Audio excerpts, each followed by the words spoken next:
Hello बच्चों, आज मैं आपको हिंदी व्याकरण में रिवीजन पहले पाठ का उपसर्ग एवं प्रत्यय इसका रिवीजन करवा रही हूँ। यह पाठ मैंने आप लोगों को पहले भी समझा दिया है।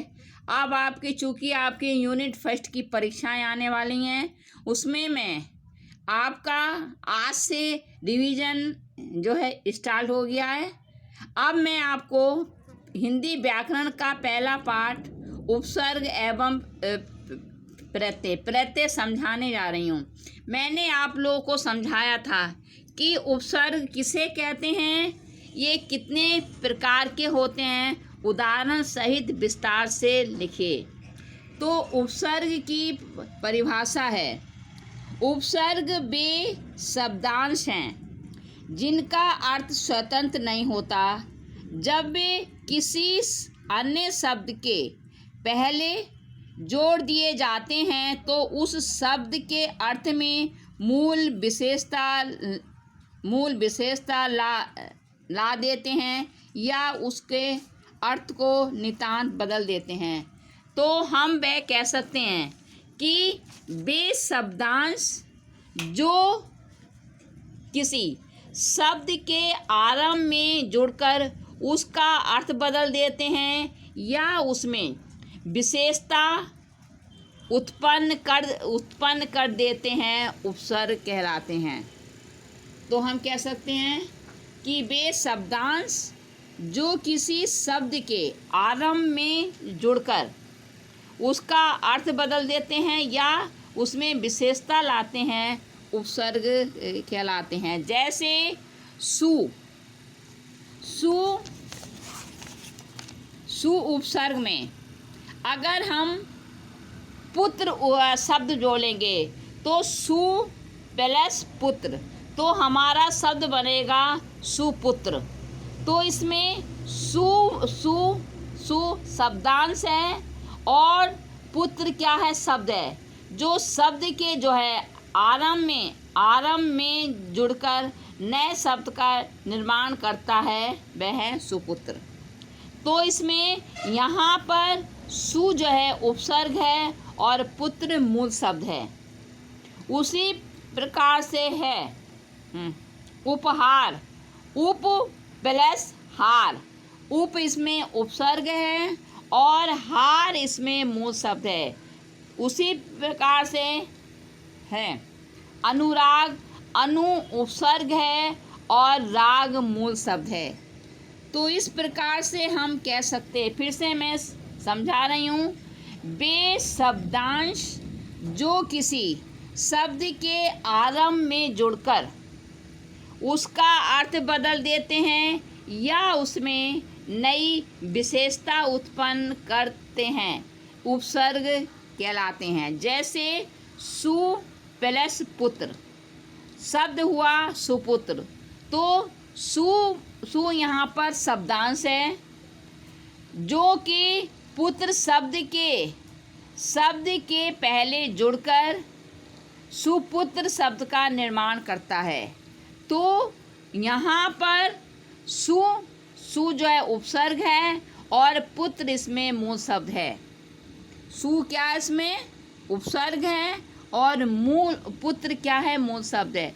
उसी प्रकार से है उपहार, उपहार में उप इसमें उपसर्ग है, उप इसमें उपसर्ग है और हार इसमें मूल शब्द है, उपहार। अनुराग, अनु उपसर्ग है और राग इसमें मूल शब्द है। तो शब्द बनेगा हमारा जो है अनुराग। अब है उपसर्ग के भेद। उपसर्ग के कितने भेद होते हैं? उपसर्ग के 3 भेद होते हैं। देखिए, तत्सम उपसर्ग, तत्भव उपसर्ग, आगत उपसर्ग। कौन से? तत्सम उपसर्ग, तद्भव उपसर्ग और जो है आगत उपसर्ग। तो इसमें तत्सम शब्द हिंदी में प्रयोग किए जाने वाले शब्द जो कि संस्कृत भाषा से हिंदी भाषा में आए हैं तो उन्हें तत्सम शब्द कहते हैं। हिंदी भाषा में शब्द रचना के लिए प्रयोग किए जाने वाले उपसर्ग 3 प्रकार के होते हैं: तत्सम उपसर्ग, तद्भव उपसर्ग और आगत उपसर्ग। तो तत्सम शब्द वे शब्द जो कि संस्कृत भाषा से हिंदी भाषा में आए हैं, जो हिंदी में प्रयोग किए जाने वाले शब्द तत्सम होते हैं। जैसे अति, अति है, प्रति है, अनु है, अनु, अति, प्रति, अनु, ये हमारे उपसर्ग हैं। अब हैं अति उपसर्ग से। अति का जो प्रयोग होता है, अति के अधिक के अर्थ में प्रयोग होता है। तो इसके जो हैं 3 शब्द होते हैं: अतिरिक्त, अतिशय, अत्यंत, अत्याचार, अति उत्तम, अतिशयोक्ति। तो इसमें अति का उपसर्ग, तो अति का है अत्याचार, अत्यंत और अतिशयोक्ति, अतिशयोक्ति, अतिरिक्त। उसी प्रकार से है अप उपसर्ग। अप का है बुरा शब्द के अर्थ में प्रयोग होता है। अप उपसर्ग बुरा शब्द के अर्थ में प्रयोग होता है। इसका अर्थ होता है अपयश, अपमान, अपशगुन। अप का क्या है? अपयश, अपमान, अपकीर्ति, अपराध, अपशब्द। अपशब्द का जो उपसर्ग है वह बुरा शब्द में प्रयोग होता है। उसके शब्द बनते हैं अपयश, अपयश, अपकीर्ति, अपराध, अपशब्द, अपमान, अपशगुन आदि। तो तद्भव उपसर्ग वे उपसर्ग जो कि तद्भव उपसर्ग मूलतः संस्कृत के उपसर्गों से ही विकसित हुए हैं। तद्भव उपसर्ग संस्कृत के तत्सम उपसर्गों से ही विकसित हुए हैं। ये मुख्यतः अभाव, निषेध, संख्या, अच्छाई, बुराई, पूर्णता आदि का अर्थ लिए होते हैं। इनको हिंदी के उपसर्ग भी कहा जाता है। इनको क्या कहते हैं? हिंदी के उपसर्ग भी कहते हैं। जैसे कि तत्सम शब्दों को हम संस्कृत के उपसर्ग कह सकते हैं और तद्भव उपसर्गों को हम हिंदी के उपसर्ग कह सकते हैं। जैसे यहाँ पर का है, का जो है, का और कु उपसर्ग कपूत, कुरूप, कुपुत्र। इसमें का उपसर्ग से बनने वाले शब्द होते हैं कपूत, कुरूप, कुपुत्र। उसी प्रकार से भर हमारा जो उपसर्ग है वह पूरा और पूर्ण अर्थ को प्रकट करता है। भरपूर, भरपेट, भरसक, भरमार, ये हमारे भर से मिलने जाने वाले शब्द हैं। भर उपसर्ग से बने हुए शब्द हैं। उसी प्रकार से आपका आता है नी उपसर्ग रहित या नहीं के अर्थ में होता है। नी उपसर्ग किसमें होता है? रहित या नहीं के अर्थ में। तो निहत्ता, निडर, निकम्मा, निषेध, निठल्ला, ये हमारे क्या है? शब्द हैं। अब आपका आता है उसी प्रकार से है नी। तो मैंने आपको हिंदी के 3 उपसर्ग बताए हैं, तद्भव, और उसके 3 शब्दों के मैंने उदाहरण दिए हैं। अब आपका आता है कि आगत उपसर्ग। आगत उपसर्ग को हिंदी और उर्दू भाषाओं के संपर्क बहुत बढ़ गया है। अब दोनों का प्रभाव फारसी तथा अरबी के उपसर्गों को, जो कि दूसरी भाषा से हिंदी भाषा में जो उपसर्ग आते हैं उन्हें आगत उपसर्ग कहते हैं। जो उपसर्ग विदेशी भाषाओं से हिंदी में आए हैं उन्हें आगत उपसर्ग कहते हैं। जैसे कम, कम थोड़ा के अर्थ में होता है। फिर कमजोर, कम अकल, कम उम्र।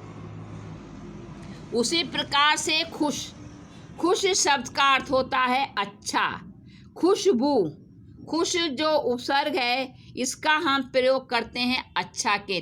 खुशहाल, खुश दिल, खुश नसीब। उसी प्रकार से होता है बद, बद का है बुरा के अर्थ में प्रयोग करते हैं। बद उपसर्ग को बुरा शब्द के अर्थ में प्रयोग करते हैं।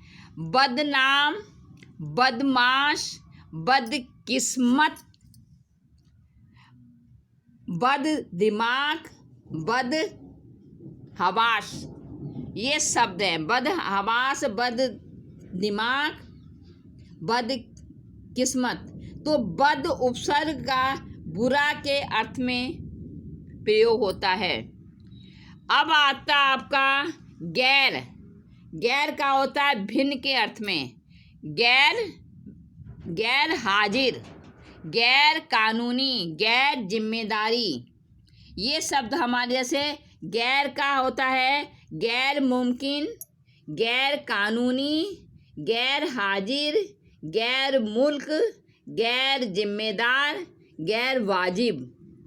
ये हमारे हिंदी भाषा, ये जो हैं हमारे अरबी फारसी के उपसर्ग हैं। फिर आपका आता है अंग्रेजी के उपसर्ग। अंग्रेजी के जो उपसर्ग होते हैं, अंग्रेजी के डिप्टी सहायक के अर्थ होता है। जैसे deputy collector, deputy minister, deputy registrar, deputy. अब है हेड, हेड का होता है मुख्य। Head master, head constable, head clerk. उसी प्रकार से जनरल, जनरल का होता है जनरल मैनेजर। तो ये आपके मैंने आप लोगों को उपसर्ग मैंने आप लोगों को समझाए हैं। इसी में मैं आपको एक प्रश्न दे रही हूँ जो कि आपको हिंदी भाषा से संबंधित करना होगा। वह प्रश्न है कि हिंदी उपसर्ग से निम्नलिखित शब्दों से, निम्न उपसर्गों से तीन तीन शब्द बनाइए। तो ये शब्द मैं आप लोगों को दूंगी लिखने के लिए, इससे आपको उपसर्ग बनाने होंगे। एक बार फिर से मैं आपको ये पाठ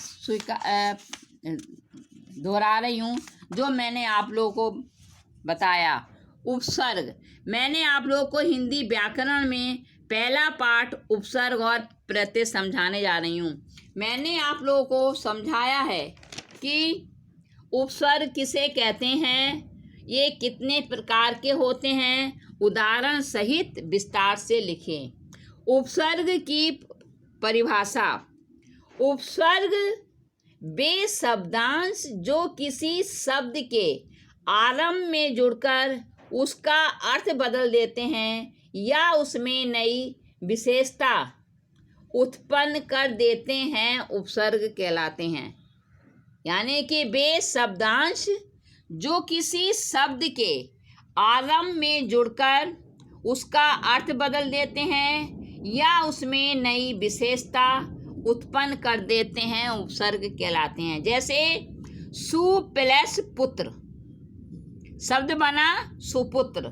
तो यहाँ पर सु जो है शब्दांश है जो पुत्र शब्द के पहले जुड़कर नए शब्द सुपुत्र का निर्माण करता है। तो यहाँ पर सु जो है उपसर्ग है तथा पुत्र मूल शब्द है। उसी प्रकार से है जो है उपहार, उप उपसर्ग है और हार मूल शब्द है। अब है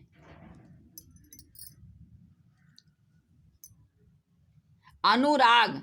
यहाँ पर अनु उपसर्ग है और राग मूल शब्द है। तो ये इस तरीके से यह आपका नया शब्द बना जो है अनुराग, अनु उपसर्ग और राग मूल शब्द।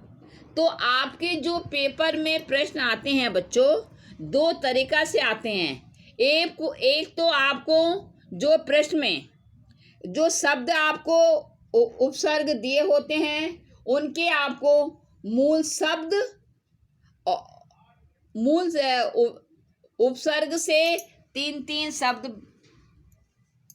बनाने होते हैं। दूसरा प्रश्न आता है आपको उपसर्ग और मूल शब्द अलग अलग करने के लिए होते हैं। अब मैं आपको उपसर्ग के भेद, हिंदी भाषा में शब्द रचना के लिए प्रयोग किए जाने वाले उपसर्ग 3 प्रकार के होते हैं। पहला है तत्सम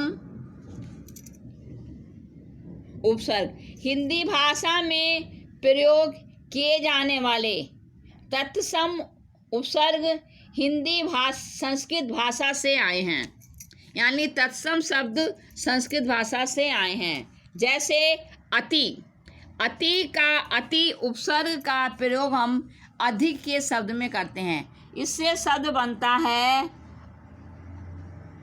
अत्याचार, अत्यंत, अतिरिक्त, अतिशय, अति उत्तम। ये फिर है अप उपसर्ग का हम जो हीनता या लघुता के अर्थ में प्रयोग होता है। अप का हम बुरा शब्द में प्रयोग करते हैं। जैसे अपयश, अपकीर्ति, अपराध, अपशब्द। उसी प्रकार से है तत्भव उपसर्ग मूलतः संस्कृत के तत्सम उपसर्गों से ही विकसित हुए हैं। ये मुख्यतः अभाव, निषेध, संख्या, अच्छाई, पूर्णता आदि का अर्थ लिए होते हैं। इन्हीं को हिंदी के उपसर्ग भी कहा जाता है। जैसे कु उपसर्ग है। कौन सा उपसर्ग है? कु का बुरा के अर्थ में प्रयोग होता है। जैसे कुपुत्र,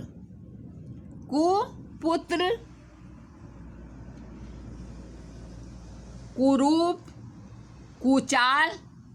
उसी प्रकार से भर का हम पूरा या पूर्ण के अर्थ में प्रयोग करते हैं। जैसे भर पेट, भरमार, भरसक, भरपूर। वैसे नी को हम निडर, रहित या नहीं के अर्थ में प्रयोग, जैसे निडर, निहत्ता, निकम्मा। उसी प्रकार से है आगत उपसर्ग। आगत उपसर्ग जो विदेशी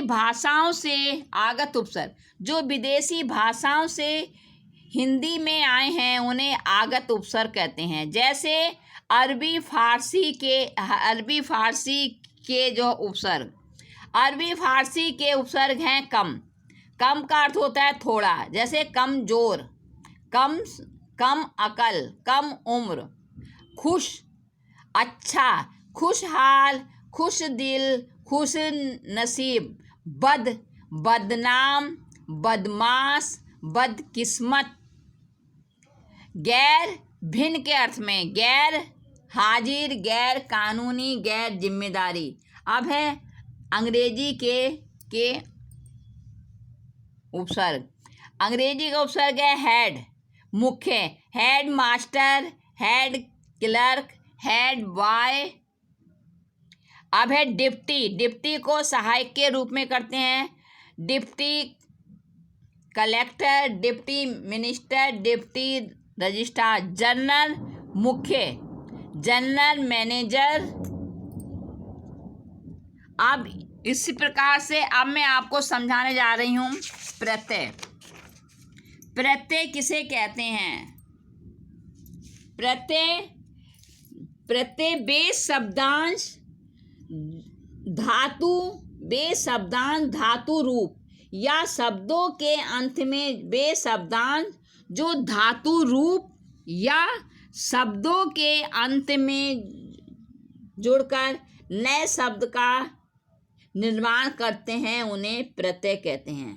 देखिए, उपसर्ग शब्दों के आरंभ में जुड़ते हैं और जो क्या कहते हैं प्रत्यय होते हैं वह शब्द के अंत में जुड़ते हैं।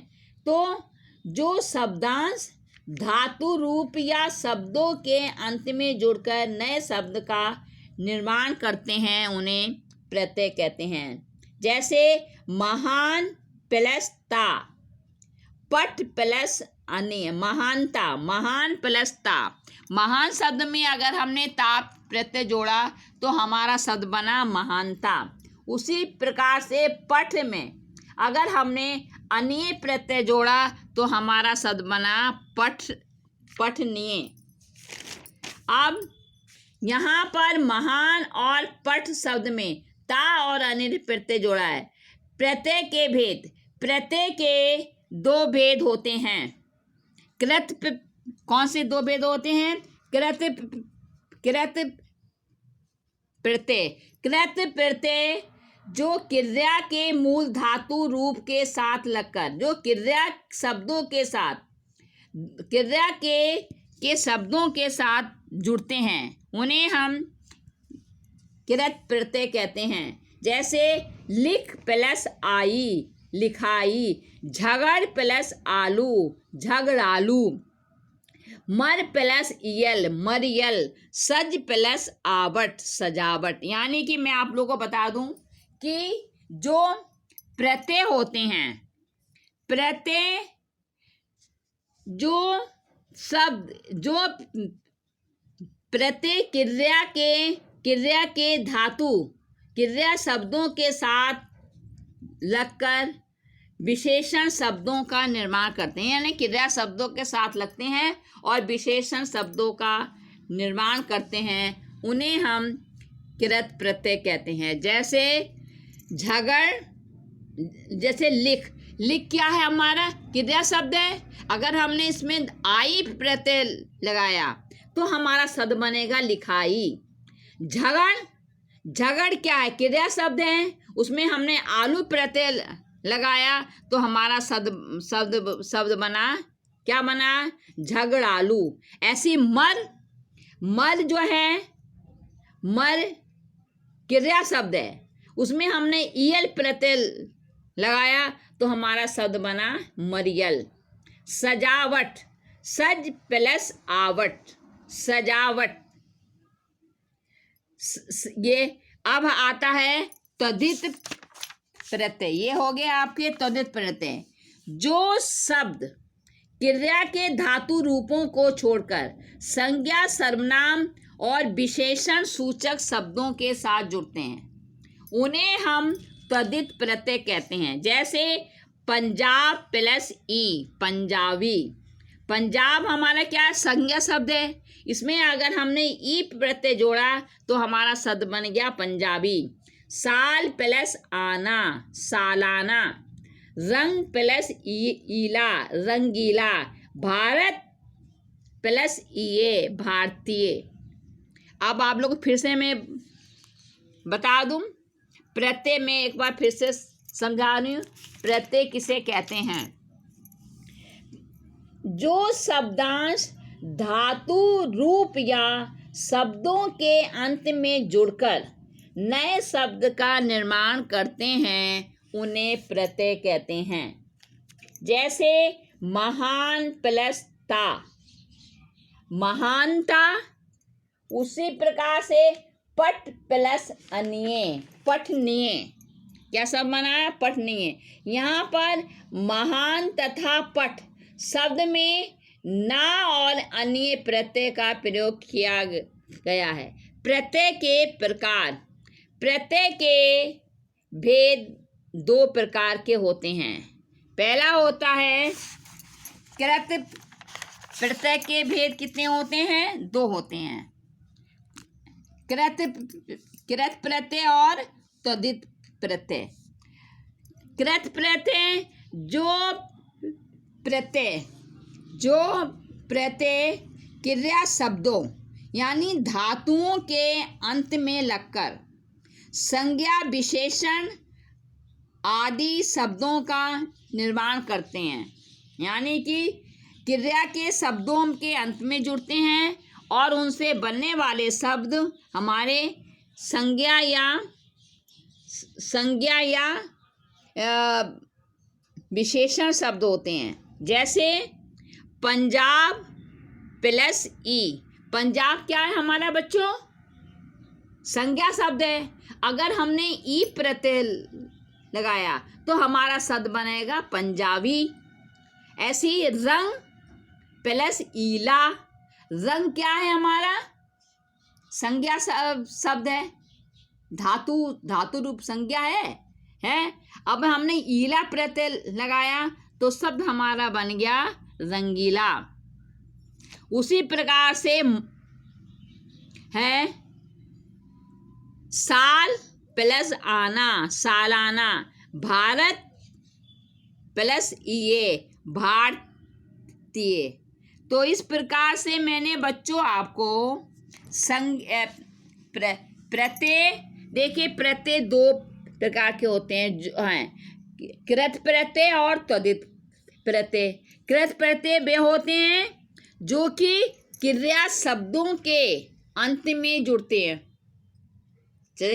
जैसे लिख हमारा क्रिया शब्द है, उसमें हमने आई प्रत्यय लगाया तो शब्द हमारा बनेगा लिखाई। झगड़ हमारा क्रिया शब्द है, उसमें अगर हमने अगर झगड़ में अगर हमने आलू प्रत्यय लगाया तो शब्द बनेगा हमारा झगड़ालू। उसी प्रकार से जो है मर क्रिया शब्द है, उसमें हमने शब्द यल प्रत्यय लगाया तो शब्द बनेगा हमारा मरियल।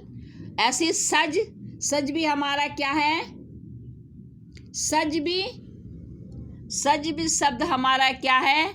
क्रिया शब्द है, उसमें हमने अगर आवट प्रत्यय लगाया तो शब्द बनेगा हमारा सजावट।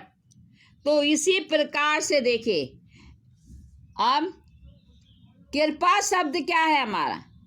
कृपा हमारा क्रिया शब्द है, उसमें हमने आलू प्रत्यय लगाया तो कृपालु शब्द बना। ऐसी घूम है, घूम हमारा क्या है? क्रिया शब्द है, अगर अक्कड़ प्रत्यय लगाया तो शब्द बनेगा हमारा घुमक्कड़। और एक बात बताऊं बच्चों, आप तद्धित प्रत्यय कौन से होते हैं? तद्धित प्रत्यय जो कि संज्ञा, सर्वनाम और विशेषण शब्दों के अंत में जुड़कर क्रिया के शब्दों की रचना करते हैं, क्रिया के शब्द को बनते हैं। जो प्रत्यय क्रिया धातु के रूपों को छोड़कर संज्ञा, सर्वनाम तथा विशेषण सूचक शब्दों के साथ जुड़ते हैं उन्हें तद्धित प्रत्यय कहते हैं। जैसे पंजाब प्लस ई, पंजाबी। साल प्लस आना, सालाना। रंग प्लस ईला, रंगीला। भारत प्लस ईए, भारतीय। तो बच्चों, और कुछ शब्द हमारे ऐसे भी होते हैं जिसमें कि प्रत्यय भी होते हैं और उपसर्ग भी होते हैं।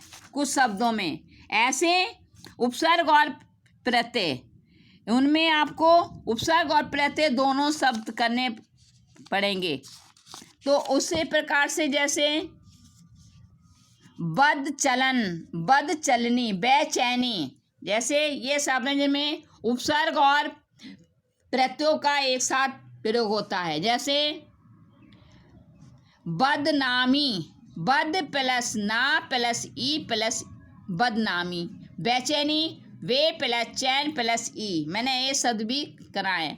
तो बच्चों, इस प्रकार से मैंने आप लोगों को उपसर्ग और प्रत्यय, इन शब्द का मैंने आपको जो है पुनर्अभ्यास, इस पाठ का मैंने आपको रिवीजन करा दिया है। ये आपके यूनिट फर्स्ट जो आपका एग्ज़ाम होने वाले हैं उसमें आएगा हैं। मुझे उम्मीद है आप लोग को ये चैप्टर फिर से समझ में आ गया होगा। और इसी से संबंधित मैं आप लोग को काम दूंगी जो आपको अपनी उत्तर पुस्तिका में करना है। उसमें लिखना है पुनर्अभ्यास। धन्यवाद।